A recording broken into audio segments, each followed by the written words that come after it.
murakoze cyane muraba agaciro twishimiye cyane kugaruka mu rugo twishimiye cyane kabisa muri gahunda nayo ibihe byiza umunsi nakiriye ko bambwira ko muzamubira ndetse tumaze iminsi ari ndimo yo mu Rwanda hose ariko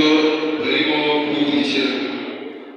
amazina yanjye y'ukuri yitwa Ishimwe Claude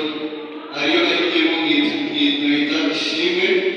ahisemo aribyo Ishimwe Claude abanzi bazi rero nafunguye amatwi murabizi bisukisha ariko kuri ubu mwanya kuba bagasanga bifite ni kubera ko ku isoko ry'umurimo ndimo gukorera kugira ngo mbone ibirunga n'ibizatunga abantu bashobora kugomba kugaragara nk'umuntu w'umuhanzi bigaragara byamaze kugora kubera yuko kubona mama wawe agerageza kukubona mu buzima bwiwe bwose kuko yavuga ko bizashaje akabona ko umuhungu utashye mu buryo bwe wapfuye igisebo kuri we hari igihe abasore kuvuga ati usigaye n'iki amatabi ariko mwere n'umupolisi ashaka kuvuga ati rasta umitabi kumva ariko kubera yuko ku mutima ufite ishusho ushaka kugeraho urebera ukabikora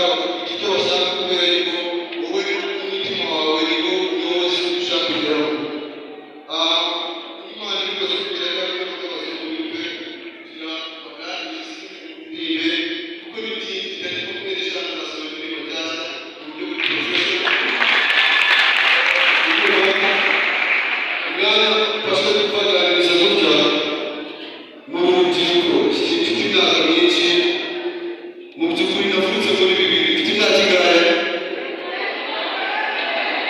ntabwo ari umwana ntabwo amuzi sibyo nanjye ndacyari sibyo ariko impamvu tubaganira gutya kuko bamwe tungana mu myaka turimo ariko nubona tuzi ngo